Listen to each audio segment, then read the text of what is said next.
कहानी एक underworld king की सीजन 3 आगाज ए मोहब्बत एपिसोड 42।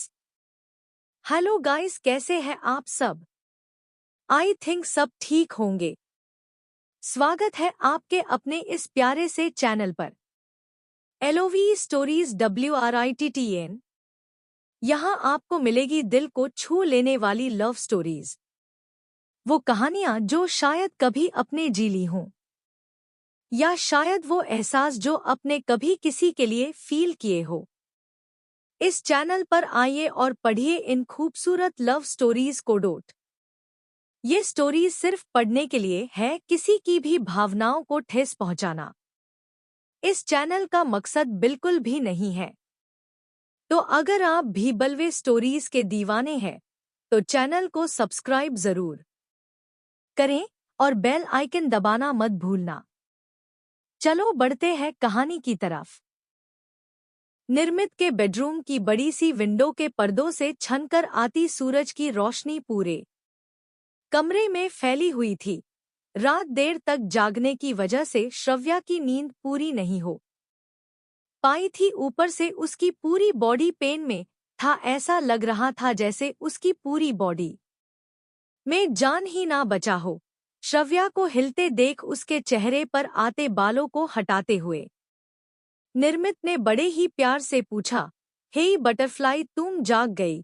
श्रव्या ने सिर उठाकर निर्मित को देखा, जो आंखों में ढेर सारी शरारत और प्यार लिए उसे ही देख रहा था। उसके सवालों के जवाब देने के बजाय श्रव्या ने अपना मुंह फुला लिया। ये देख उसके सूखे होठों पर उंगलियां फिराते हुए निर्मित बोला, बटरफ्लाई, क्या तुम्हें कहीं पेन हो रहा है? मेरी पूरी बॉडी में पेन हो रहा है। नाक सिकोड़ते हुए नव्या ने बहुत ही मासूमियत से कहा, सॉरी बटरफ्लाई, आगे से ऐसा नहीं होगा।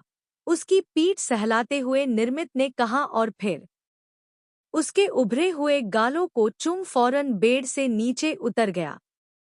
श्रव्या की नजर जैसे ही उस पर गई, उसकी आंखें बड़ी हो गई, क्योंकि निर्मित इस वक्त सिर्फ एक लोअर में था। उसकी अपर बॉडी पूरी तरह से नेक्ड थी, जिस पर अपने नाखूनों की ड्राइंग श्रव्या अच्छी तरह से देख पा रही थी। एक पल को वो अपनी ही हरकत पर शर्मिंदा हुई। ब्लैंकेट से खुद को कंधे तक ढकती श्रव्या करवट लेकर पलटी और वार्डरोब से कपड़े निकालते निर्मित की नेक्ड पीठ देख धीमी आवाज में बोला, प्रोफेसर, हम क्या क्या आपके पीठ पर ये ड्राइंग मेरी वजह से हुआ? अपने हाथ में एक फुल स्लीव्स और बंद गले का प्लाजो सूट पकड़े निर्मित उसकी तरफ मुड़ा और भौहें उछालते हुए बोला, सीरियसली बटरफ्लाई, तुम्हें इसमें भी कोई शक है? और फिर मेरे इतने करीब आने वाली तुम पहली और आखिरी लड़की हो। श्रव्या चुपचाप बस उसे देखती रही। क्या कहे, उसे कुछ समझ नहीं आ रहा था। कपड़े बेड पर रख निर्मित उसकी तरफ आया और बोला, चलो मैं तुम्हें वॉशरूम में लेकर चलता हूँ, जल्दी से फ्रेश हो जाओ। कहते हुए निर्मित ने श्रव्या की तरफ कदम बढ़ाया, लेकिन ब्लैंकेट पर अपनी पकड़ कसती श्रव्या हड़बड़ाते हुए बोली, नहीं, पहले पहले मुझे कपड़े पहनना है। बटरफ्लाई, ऐसा कुछ है नहीं जो मैंने देखा ना हो, सो स्टॉप बीइंग शाय, ओके? इतना कहकर निर्मित ने श्रव्या को एक झटके में ब्लैंकेट सहित बाहों में उठाया और वॉशरूम की तरफ बढ़ गया। श्रव्या बस मुंह फुलाए खुद को कवर करने की कोशिश करती रह गई। निर्मित ने उसे वॉशरूम में लाकर खड़ा किया और खुद दूसरी तरफ रखे ब्रश में टूथपेस्ट लगाकर श्रव्या को पकड़ा दिया। ब्रश करती श्रव्या अब सामने लगे बड़े से आईने में दोनों का रिफ्लेक्शन देख मुस्कुरा उठी। निर्मित जिस तरह से उसकी केयर कर रहा था वो वाकई में उसे बहुत ही अच्छा लग रहा था। मतलब अगर कोई अपनी पर्सनैलिटी से हटकर कोई काम सिर्फ आपके लिए करे तो उस समय खुशी दोगुनी हो जाती है। पहले हमेशा अकड़ू और खड़ूस रहना वाला निर्मित अब उसके लिए कितना स्वीट बन गया था, ये सोचकर ही श्रव्या के दिल को अजीब सी खुशी महसूस हो रही थी। ब्रश करने के बाद निर्मित ने उसे शॉवर के नीचे खड़ा कर खुद भी शॉवर लेने लगा। वही गुनगुना पानी जैसे ही श्रव्या को अपनी बॉडी पर फील हुआ, हड़बड़ाते हुए वो अपने होश में आई, लेकिन तब तक बहुत देर हो चुकी थी। जैसे ही उसे अपनी सिचुएशन का अंदाजा हुआ, उसने आंखें मींच ली और बिना एक सेकंड गंवाए झट से निर्मित के सीने में सिमट गई। अर्श प्लीज छोड़ो ना, सब ब्रेकफास्ट के लिए नीचे वेट कर रहे होंगे। अपने पेट पर रखे अर्श के दोनों हाथों को हटाने की कोशिश करती धरा ने कहा। उसके उलट अर्श को जैसे कुछ सुनाई ही ना दिया हो, उसने धरा के कंधे पर बिखरे बालों को एक साइड किया और फिर उसकी गोरी स्किन पर बड़ी ही सेडक्टिव वे में उंगलियां चलाते हुए बोला, थोड़ी देर मेरे पास भी रहो चेरी, तुम्हें तो अपने नए नए पति से दूर रहने के बस बहाने चाहिए। अर्श प्लीज। धरा ने कुछ कहना चाहा ही था कि अर्श के होठों को अपने पीठ पर महसूस करते ही उसकी सिसकी निकल गई, क्योंकि अब अर्श अपने होठों से उस पर कहर बरसा रहा था। धरा की बोलती बंद हो चुकी थी, जिसे देख अर्थ के होठों के कोने मुड़ गए। उसने उसे अपनी तरफ पलटा और आंखों में शरारत लिए बोला, मेरे किस करते ही तुम पूरी तरह से खुद को मुझे सरेंडर कर देती हो और मैडम को मुझसे दूर जाना है। जाओ जाओ, अब जाओ, मैं नहीं रोकूंगा तुम्हें, वैसे भी नीचे सब वेट कर रहे होंगे ना। उसके प्यार में खोई धरा की आंखें एक झटके से खुल गई। उसने घूर कर अर्श को देखा, जो शरारती नजरों से उसे ही देख रहा था, गुस्से में दांत पर दांत जमाए। धरा ने आव देखा न ताव अर्श को कॉलर से पकड़ अपनी तरफ खींचा और झटके से उसके होठों को अपने अधरों में कैद कर लिया। धरा बड़े ही गुस्से में उसके होठों को कुतर रही थी, जैसे उसे सजा दे रही हो। वहीं अर्श ने बिना कोई आर्ग्यूमेंट किए अपनी चेरी को वो करने दिया जो वो करना चाहती थी। 5 मिनट के वाइल्ड किस के बाद धरा जैसे ही उससे अलग होने को हुई कि अब की बार अर्श ने उसे कमर से पकड़ लिया और अब अर्श अपने तरीके से उसे परेशान करने वाला था। वो पूरे पैशन के साथ उसे चूम रहा था। धरा की सांसें जब उखड़ने लगी तब जाकर कहीं वो उससे अलग हुआ, लेकिन उसके होठों पर बाइट करने के बाद दर्द के एहसास से धरा ने मुंह बनाया, जिसे देख हर्ष आई विंक करते हुए बोला, इसे कहते हैं एक तीर से 2 शिकार चेरी। मुझे तो कुछ करना ही नहीं पड़ा, तुमने खुद ही कितने प्यार से मुझे किस किया है ना। वैसे एकदम सही नाम दिया है तुमने मुझे, मिस्टर मैग्नेट। सच में जरा सा प्रोवोक करते ही खिंचती चली आती हो मेरे पास। पैर पटकती धरा झल्लाते हुए बोली, अर्श के बच्चे, तुम्हें तो मैं छोड़ूंगी नहीं। मैं तो चाहता ही हूँ चेरी कि तुम मुझे कभी ना छोड़ो। अपने मिस्टर मैग्नेट से चिपकी रहो। मम्मी जी बचाओ मुझे अपनी लड़ाकू बीवी से। कमरे से बाहर निकलते अर्श ने चिल्लाते हुए कहा। वहीं उसके पीछे धरा उसे पकड़ने के लिए दौड़ रही थी। अर्श जैसे ही सीढ़ियों पर आया कि सामने से आते देव को देख उसके पीछे आकर खड़ा हो गया, क्योंकि उसके चिल्लाने की वजह से लिविंग में मौजूद सभी लोगों का ध्यान उस तरफ ही हो गया था। देव ने घूरते हुए अर्श को देखा, जो सीने पर हाथ रखे लंबी लंबी सांस ले रहा था। क्या किया है तुमने? डैड, मैंने कुछ नहीं किया, जो किया है आपकी बहू ने किया है। देखिए कैसे मुझे मारने के लिए पीटी उषा बनकर आ रही हैं। सामने से दौड़कर आती धरा को देख हर्ष ने मुंह बनाते हुए कहा। देव की नजर अब धरा पर थी, तो वही सामने देव को खड़े देख धरा हड़बड़ा गई, लेकिन अभी वो कुछ कहती उससे पहले ही उसकी नजर अर्श पर गई, जो देव के पीछे खड़ा हो उसे चिढ़ा रहा था। धरा बच्चे क्या किया इसने? और तुम ऐसे भागते हुए क्यों आ रही हो? हाँ चेरी बताओ बताओ कि तुम मुझे मारने के लिए ऐसे भाग रही थी। भला अपने पति को कोई मारता है? उसके कुछ बोलने से पहले ही अर्श ने आंखें मटकाते हुए कहा, जिसे देख धरा की आंखें छोटी हो गई।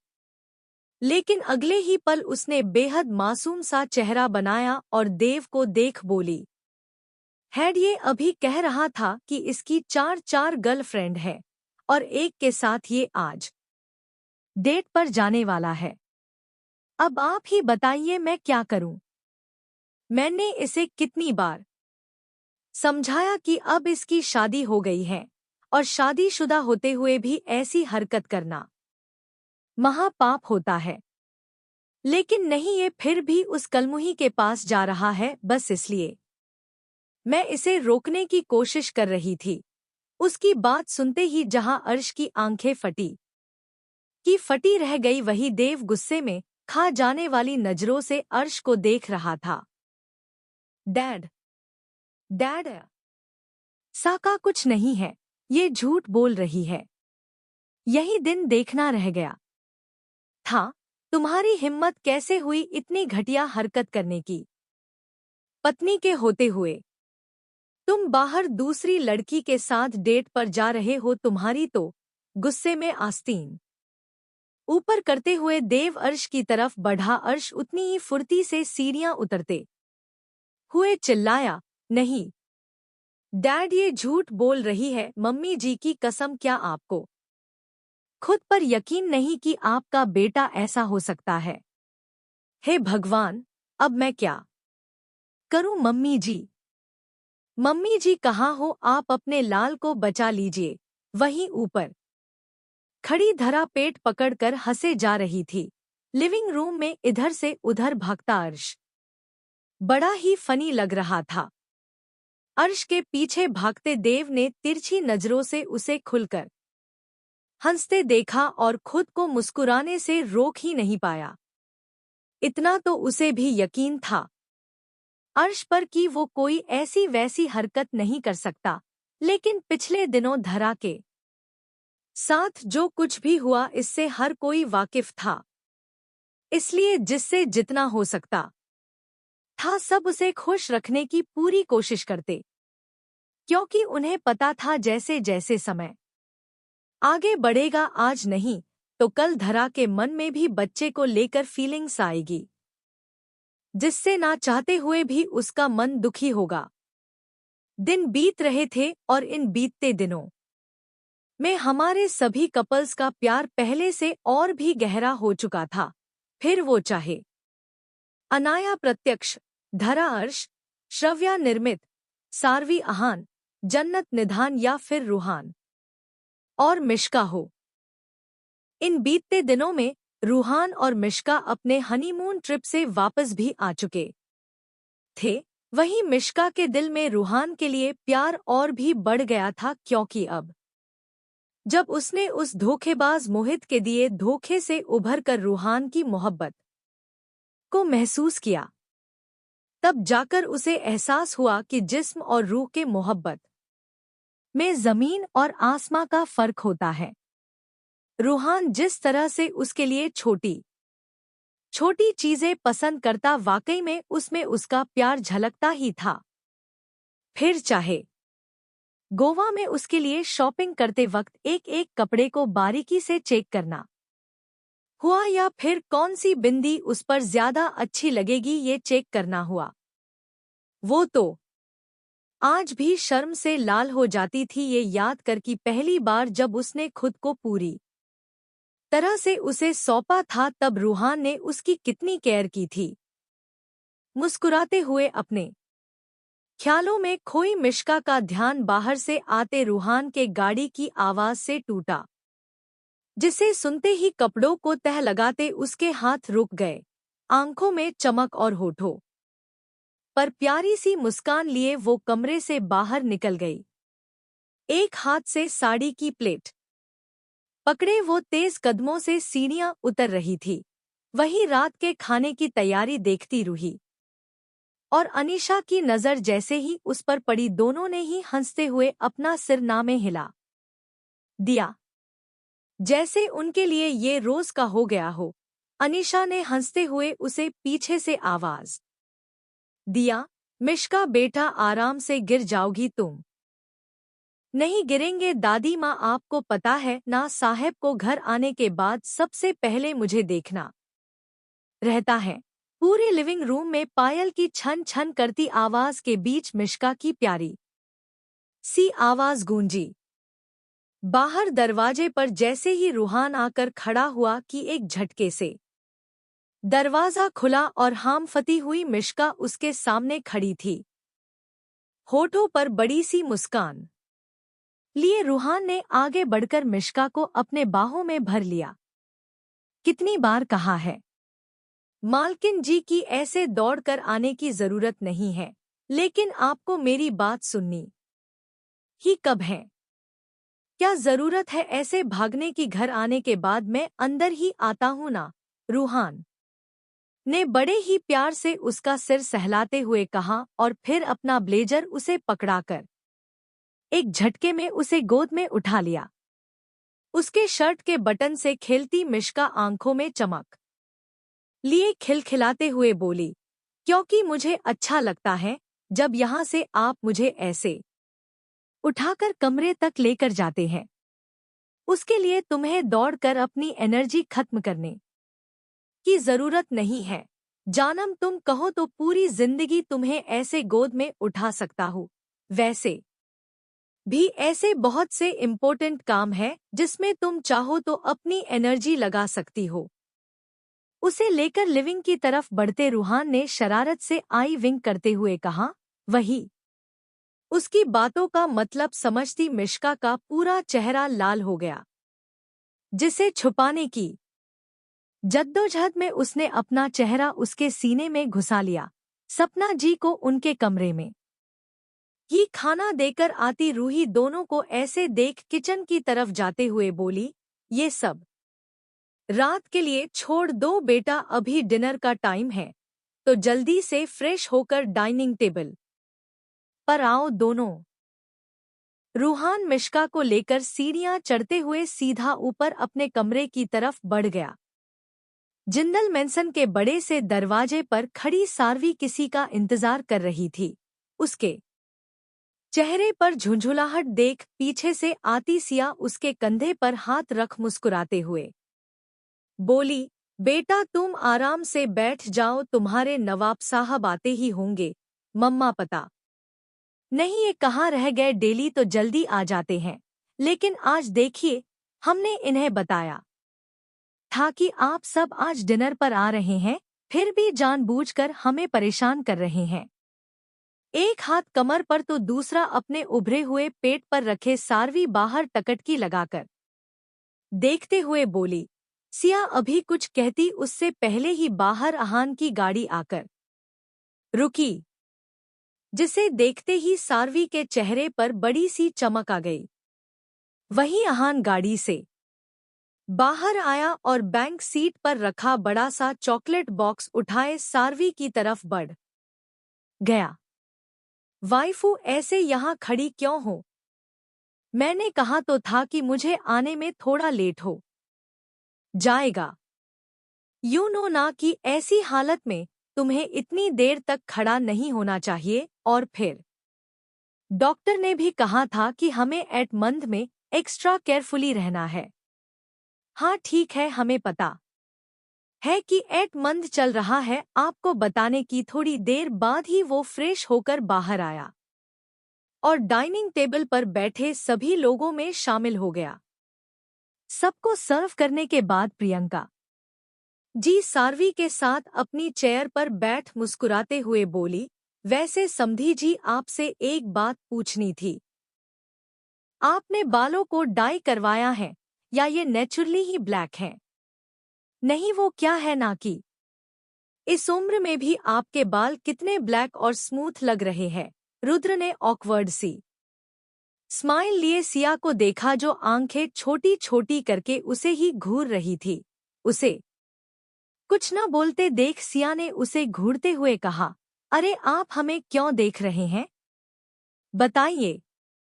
ना समधन जी को कि आपने कलर करवाया है, ये नेचुरल ब्लैक नहीं है। सिया ने जिस तरह से सबके सामने उसकी पोल पट्टी खोली थी, इससे प्रियंका जी के साथ आहान की भी हंसी छूट गई। बाकी रुद्र का चेहरा इस वक्त देखने लायक था।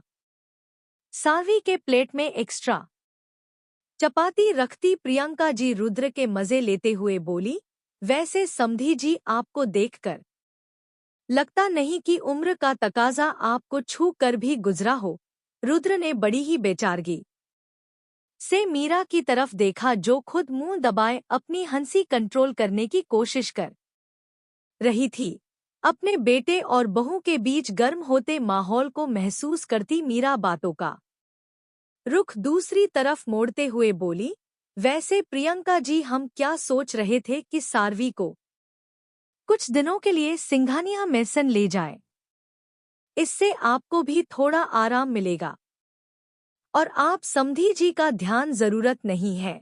अब चलिए जल्दी फ्रेश होकर आइए। डैड और बड़े पापा कब से आपका वेट कर रहे हैं। उसके हाथ से चॉकलेट का बॉक्स लेती सारवी ने नाक सिकोड़ते हुए कहा और पेंगुइन सी चाल चलते हुए लिविंग में बैठे रुद्र और वीर के पास आ गई। वही मुंह पर हाथ फेरता आहान अपनी रोजपिटल्स को देखता रह गया, जो पहले से अब और भी हेल्दी हो गई थी। उभरा हुआ पेट जिसकी वजह से अब उसे चलने में भी परेशानी होती थी, इसलिए प्रियंका जी ने उसके लिए नीचे ही रूम अरेंज करवा दिया था, ताकि उसे बार बार सीढ़ियां चढ़नी और उतरनी ना पड़े। उसकी प्रेगनेंसी को पूरे 8 महीने हो चुके थे, इसलिए वो ज्यादातर ढीले ढाले मैक्सी ड्रेस ही पहनती। वैसे भी इससे ना तो प्रतीक जी और ना ही प्रियंका जी को कोई प्रॉब्लम थी, क्योंकि सारवी उनके लिए बहू नहीं उनकी बेटी ही थी, इसलिए उन्हें उसके कपड़ों से कोई परेशानी नहीं होती थी। बीतते दिनों में आहान में भी कुछ बदलाव आए।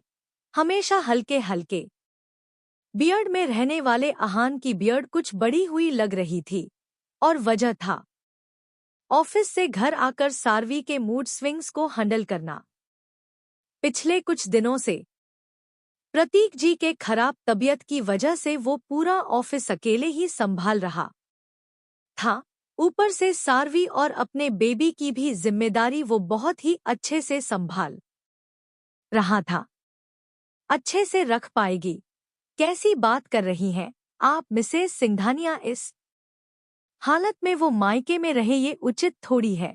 मैं मानती हूँ कि दोनों घर इसका है, जब चाहे आ जा सकती हैं, लेकिन अपनी बहू के प्रति मेरी भी कुछ जिम्मेदारियां हैं, जिसे मैं पूरा करना चाहती हूँ। और फिर अब तो सारवी का 8वां महीना चल रहा है। इस पे आपको भले ही बुरा लगे, लेकिन मैं उसे इस हालत में कहीं जाने की परमिशन नहीं दूंगी। हाँ, लेकिन अगर वो आप लोग के साथ जाना चाहे तो वो अलग बात है। रही बात मेरे आराम करने की, तो मुझे इसकी कोई जरूरत नहीं है। अरे इतनी भी बूढ़ी नहीं हुई हूँ अभी कि अपनी बच्ची के प्रेगनेंसी के दिनों में उसका साथ ना दे सकूं। प्रियंका जी की बात सुन जहां सिया का बिगड़ा हुआ मूड एक बार फिर से सही हो गया था, तो वही सारवी भी मुस्कुराते हुए अपनी सासू माँ को देख रही थी। आहान ने उसे खाने का इशारा किया और फिर उसकी तरफ हल्का सा झुक फुसफुसाते हुए बोला, रोजपिटल्स कितनी मुश्किल से तो सासू माँ ससुर जी से नाराज हुई थी, लेकिन लगता है अब उनका मूड ठीक हो गया। अगर ऐसा हुआ वाइफू, तो समझ लो वो दिन ज्यादा दूर नहीं जब हमें जल्द ही तुम्हारे भाई या बहन के आने की खबर भी मिल सकती है। जिस तरह से ससुर जी की नजरें सासू माँ पर है, मुझे तो लगता है आहान के बाकी के शब्द उसके गले में ही अटक गए, क्योंकि उसे 2 लोगों की नजरें बुरी तरह से घूर रही थी, और वो 2 लोग और कोई नहीं बल्कि उसके एक साइड बैठी उसकी रोजपिटल्स थी तो दूसरी साइड बैठा वीर था, जिसे उसकी बातें साफ साफ सुनाई दे गई थी। आहान ने सूखते गले को तर करने के लिए झट से पानी का ग्लास उठा लिया। बालकनी के झूले पर बैठी सारवी एक हाथ अपने उभरे हुए पेट पर रखे कुछ सोचकर खुद में ही मुस्कुराए जा रही थी। एक नन्ही सी जान को अपने अंदर महसूस करना उसके लिए ये मूवमेंट बहुत ही खास था। उसके खुले कंधे को पीछे से शॉल से ढकता आहान उसके बगल में बैठते हुए बोला, वाइफू इतनी ठंडी हवा चल रही है और तुम हो कि यहाँ बैठी हो। चलो अंदर चलकर आराम करो, यहाँ बैठोगी तो तबीयत खराब हो जाएगी। थोड़ी देर बैठने दीजिए ना, और आप भी यहाँ बैठिए हमारे पास, देखिए तो बेबी हमारी बातों पर कैसे रिएक्ट कर रहा है, खुशी से चहकती सारवी ने कहा। उसकी बात सुन आहान भी एक्साइटेड हो सारवी के टमी पर हाथ रख बेहद प्यार से बोला, बेबी मम्मा सच कह रही है? अच्छा मुझे पहचाना, मैं तुम्हारा पप्पा जी पहचाना मुझे। आहान बड़ी ही बेसब्री से बेबी के कोई हलचल करने का वेट कर रहा था, लेकिन उस नन्ही सी जान को भी जैसे अपने पप्पा जी को तंग करना था, तभी तो उसने कोई मूवमेंट ही नहीं किया। उसका उतरा हुआ मुंह देख सारवी ने उसके बालों में उंगलियां फिराई और खुद अपने टमी पर हाथ फेरते हुए बोली, बेबी आपने पप्पा जी को कोई जवाब क्यों नहीं दिया? क्या आपको पप्पा जी पसंद नहीं है? सारवी का इतना कहना ही था कि उसके साथ साथ आहान को भी अपने हाथ पर कुछ महसूस हुआ, जैसे बेबी ने किक की हो। ये देखते ही जहां आहान का मुंह बन गया, वहीं मुंह पर हाथ रखे सारवी खिलखिलाकर हंस पड़ी। उसे हंसते देख आहान चिढ़ते हुए बोला, देखा देखा तुमने रोजपिटल्स, ये मेरा बेबी है, लेकिन एटीट्यूड अभी से पूरा उस अमरेशपुरी के जैसे हैं। नवाब साहब आप भी कैसी बात कर रहे हैं, उसे अभी कहाँ इतना पता होगा कि आप क्या कह रहे हैं। अच्छा अभी जब मैंने बात की तब तो इसने कुछ नहीं किया, लेकिन तुम्हारी आवाज सुनते ही इसने तुरंत किक मारी ना, बुरा सा मुंह बनाते हुए आहान ने कहा।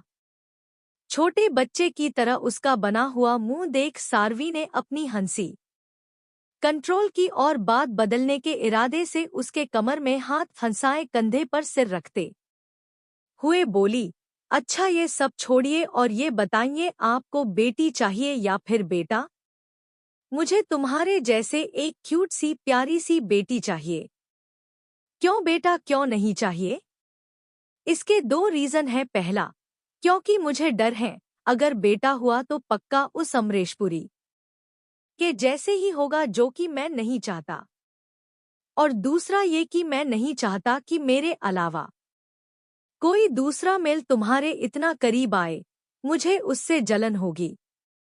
उसके कंधे पर हाथ रख दूसरे हाथ से उसकी उंगलियों को आपस में उलझाए आहान ने उसे चूमते हुए कहा। वही सारवी की आंखें हैरानी से बड़ी हो गई, मतलब कोई अपने ही बच्चे से जलन कैसे कर सकता है, ये सोचकर ही उसे हंसी आ रही थी। आहान ने चेहरा घुमाकर उसे देख और फिर उसके माथे पर होंठ रख उसके गालों को सहलाते हुए बोला, इसलिए मुझे बेटा नहीं एक प्यारी सी गुड़िया चाहिए जो ऑफिस से आने पर तुम्हारी तरह दरवाजे पर खड़ी हो मेरा इंतजार करे। सारवी हल्का सा मुस्कुराई और फिर उसकी आंखों में शरारत से देखते हुए बोली, आपको पता है नवाब साहब, मुझे ना स्ट्रांग फीलिंग आ रही है कि आप जलने वाले हैं, और इस तरह से जलने वाले हैं कि आप जलकर जल कुकड़ा हो जाएंगे। देखो वाइफू, ऐसा कुछ नहीं होगा, मुझे पता है कि मेरी गोद में सबसे पहले नन्ही सी गुड़िया ही आएगी। देखते हैं, चलिए अंदर चलते हैं, यहाँ रहेंगे तो कुल्फी जम जाएगी हमारी।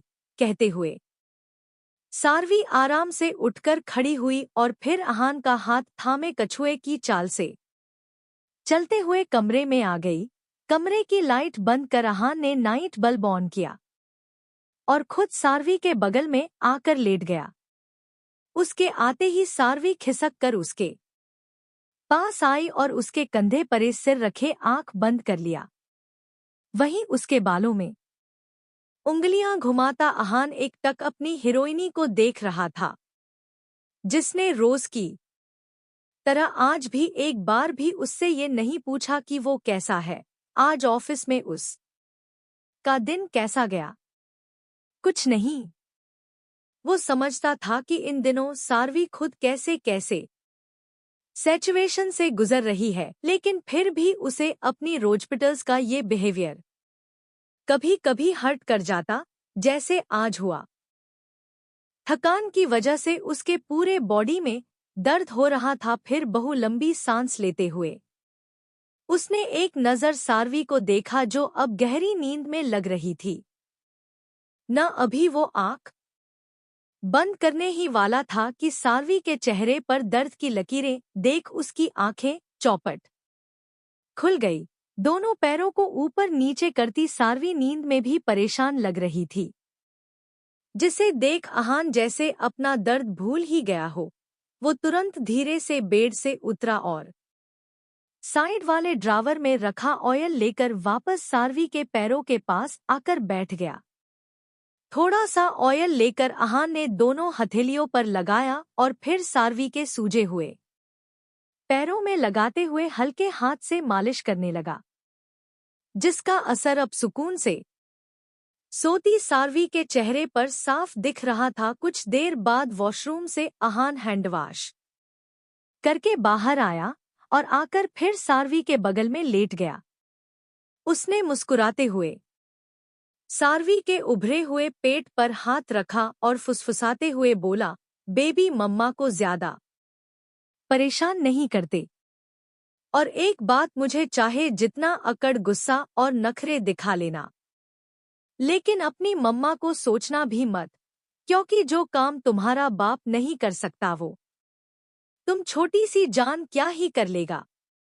लव यू मेरा बच्चा, एंड आई लव यू मेरे बच्चे की अम्मा। उसके टमी को प्यार से चूमने के बाद आहान सार्वी के होठों को धीरे से चूम आंख बंद कर सोन गया। कुछ हुआ है क्या? ना। नहीं तो, फोन स्क्रॉल करते हुए अर्श ने कहा। कबर्ड बंद कर धरा बेड से टिक कर बैठे अर्श के पास आई और दोनों हथेलियों में उसका चेहरा थामे बारी बारी से उसकी आंखों में झांकाते हुए बोली, मुझसे छुपाने की जरूरत नहीं है। बताओ क्या हुआ है? शाम से देख रही हूँ कुछ परेशान लग रहे हो। अर्श बिना कुछ कहे कुछ देर चुपचाप उसे देखता रहा, फिर उसकी हथेली थाम उसे अपने पास बैठने का इशारा कर उसकी गोद में सिर रखे आंख बंद करके लेट गया। धरा ने भी दोबारा कुछ नहीं पूछा। वो चाहती थी कि अपने दिल की बात अर्श खुद उसे बताए। वही अर्श के आंखों के सामने दिव्या का चेहरा घूम गया। उसने जो कुछ भी आज उससे कहा, इससे वो काफी परेशान लग रहा था। दरअसल ऑफिस से आते वक्त दिव्या से हुई मुलाकात की वजह से उसका सिर दर्द से फट रहा था। धरा के पूछने पर उसे समझ नहीं आ रहा था कि वो क्या कहें। लगभग 10 मिनट तक दोनों के बीच पसरी खामोशियां ही एक दूसरे से अपने दिल की बात करती रही। इस चुप्पी की तोड़ते हुए अर्श की आवाज आई, चेरी, हम सरू के साथ जो कुछ भी हुआ उसका जिम्मेदार मां मैं हूं। क्या या? लेकिन का कैसे मतलब? अर्श के बालों में घूमती धरा की उंगलियां थम गई और उसकी आंखें हैरानी से बड़ी हो गई थी। उसके चेहरे पर शॉकिंग एक्सप्रेशंस देख हर्ष ने अपना दिल मजबूत किया और रुंधे गले से बोला, हाँ चेरी, मेरी सरू के साथ जो कुछ भी हुआ उसका जिम्मेदार मैं हूँ। मुझे ज्यादा कुछ तो नहीं बताया उसने, लेकिन हाँ उसकी बातों से इतना जरूर समझ में आया कि मेरे रिजेक्शन की वजह से ही उसने सरू को टारगेट किया था। मेरी बहन को मेरी वजह से न जाने क्या क्या झेलना पड़ा। मैं मानता हूँ कि मामू उससे बहुत प्यार करते हैं, लेकिन उस टाइम सरू ने कैसे उनका सामना किया होगा। उसकी शादी जिन हालातों में हुई, ये सब मेरी वजह से हुआ। मैं कैसे उससे नजरें मिलाऊंगा। चेरी, मैं उसका गुनहगार हूँ। मुझे समझ नहीं आ रहा है मैं किस मुंह से उसे सच्चाई बताऊं। अर्श अभी बोल ही रहा था कि उसके मुंह पर हाथ रख धरा ने उसे चुप करवा दिया और उसे घूरते हुए बोली, शश शश शश, चुप। पहले तुम रोना बंद करो और ये बताओ तुम्हें वो चुड़ैल मिली कहाँ? मिली तो मिली, जब उसने तुम्हें ये सब कुछ बताया तो उस समय उसका मुंह क्यों नहीं तोड़ दिया तुमने? अरे तुम्हारी जगह अगर मैं होती तो साली कुतिया के बाल खींच लिया होता। अब रोने से कोई फायदा नहीं, जो होना था वो हो गया। और वैसे भी सारवी दी अहान जीजू के साथ बहुत खुश हैं और अब तो बहुत जल्द उनके प्यार की निशानी भी आने वाला है। तो ये सब कुछ भूलकर हमें उसके वेलकम की तैयारियां करनी चाहिए। बाकी अगर अगली बार वो नासपीटी मुझे मिली तो तुम्हारी बीवी उससे निपट लेगी। ऐसा मजा चखाऊंगी कि उसकी 7 पुश्तें याद रखेंगी। धरा ने ये सब कुछ इतने गुस्से में कहा था कि एक पल को अर्श खुद को इमेजिन करने से रोक ही नहीं पाया कि दिव्या के सामने आने पर धरा उसके साथ क्या क्या कर रही है। सिर झटककर उसने धरा को देखा जो अभी भी गुस्से में लग रही थी, और फिर हल्की स्माइल लिए अर्श ने उसके गालों को हल्का सा दबाया और मुस्कुराते हुए बोला, शांत गदाधारी भीम, शांत। तुम और तुम्हारी बातें, अच्छा ये सब मैं देख लूंगा। तुम ये बताओ, कल संडे है तो लंच पर चले? अभी छोटे बच्चे की तरह रो रहे थे और अब जनाब को लंच पर जाना है। वेल चल तो लूंगी, लेकिन अकेले नहीं। उसके गाल खींचती धरा ने नाक सिकोड़ते हुए कहा। वही अर्श आंखें मटकाते हुए बोला, अकेले नहीं से क्या मत लब पूरे मोहल्ले के साथ लंच पर जाओगी? कितनी अनरोमांटिक बीवी हो यार तुम। ऐसा कुछ नहीं है, मैं कह रही थी कि क्यों ना हम सब साथ में लंच करें। मेरा मतलब है कि सारवी दी, श्रव्या, अनाया, मिश्का भाभी और जन्नत भाभी सब साथ में। आइडिया बुरा नहीं है, चलो मैं सबको इनवाइट कर दूंगा। अब तुम इधर आओ, मुझे अपनी चेरी को प्यार करने का मन हो रहा है। धरा अभी कुछ कहती उससे पहले ही अर्श ने उसे अपने गिरफ्त में ले लिया। अगले दिन दोपहर का समय। साहिब साहिब चुनिए ना। हाँ जानम बोलिए ना। रूहान ने जिस लहजे में ये बात कही थी उसे सुनकर मिश्का की पलकें शर्म से झुक गई। उससे अब कुछ बोलते नहीं बन रहा था, और ये बात रूहान को अच्छी तरह से समझ भी आ गया। उसने लैपटॉप साइड में रखा और उठकर कबर्ड के पास खड़ी मिश्का के पास आया। उसे पीछे से बाहों में भर रूहान ने उसके कंधे पर चीन टिकाया और नजर सामने खुले कबर्ड में रंग बिरंगी साड़ियों पर गई, जिसे एक नजर देख रूहान ने उसके कान के पास अपने होठों को रखा और बेहद गहरी आवाज में बोला, जानम स्काई ब्लू कलर की साड़ी पहनना, उसमें तुम एकदम आसमान से उतरी अपने साहिब की जानम लगती हो। उसके बोलने से गर्म सांसें अपने नेक पर महसूस कर सहरती मिश्का के रोंगटे खड़े हो गए, लेकिन रूहान की कही लास्ट वाली लाइन सुनते ही उसके गालों का रंग सुर्ख हो चला। रूहान ने उसे अपनी तरफ घुमाया और उसका चेहरा हाथों में भर इंटेंस नजरों से उसे देखने लगा। वहीं उसकी नजरों का ताप महसूस करती मिश्का के होंठ धड़धड़ाने लगे, जिसे देख रूहान ने बड़े ही सेडक्टिव वे में उस पर उंगलियां फिराई कि मिश्का एकदम से कांप गई। उसकी आंखें स्वतः ही बंद हो गई और दोनों हाथ रूहान के शर्ट पर कस गए। उसकी बंद पलकें और धरधराते होंठ रूहान को अपनी तरफ अट्रैक्टिव कर रहे थे और वो मिश्का के चेहरे पर झुक गया। अभी उसके होंठ मिश्का के अधरों को स्पर्श करते उससे पहले ही कमरे का दरवाजा धड़ाम से खुला और रूही दंदनाते हुए अंदर आई। वही दरवाजा खुलने की आवाज सुनते ही रूहान और मिश्का बिजली के जैसे एक दूसरे से अलग हो गए। मिश्का तो झट, लेकिन रूही ने तब तक बहुत कुछ देख लिया था से पलटकर खड़ी हो गई, क्योंकि उसके अंदर अभी हिम्मत नहीं थी अपनी सासू माँ का सामना करने की।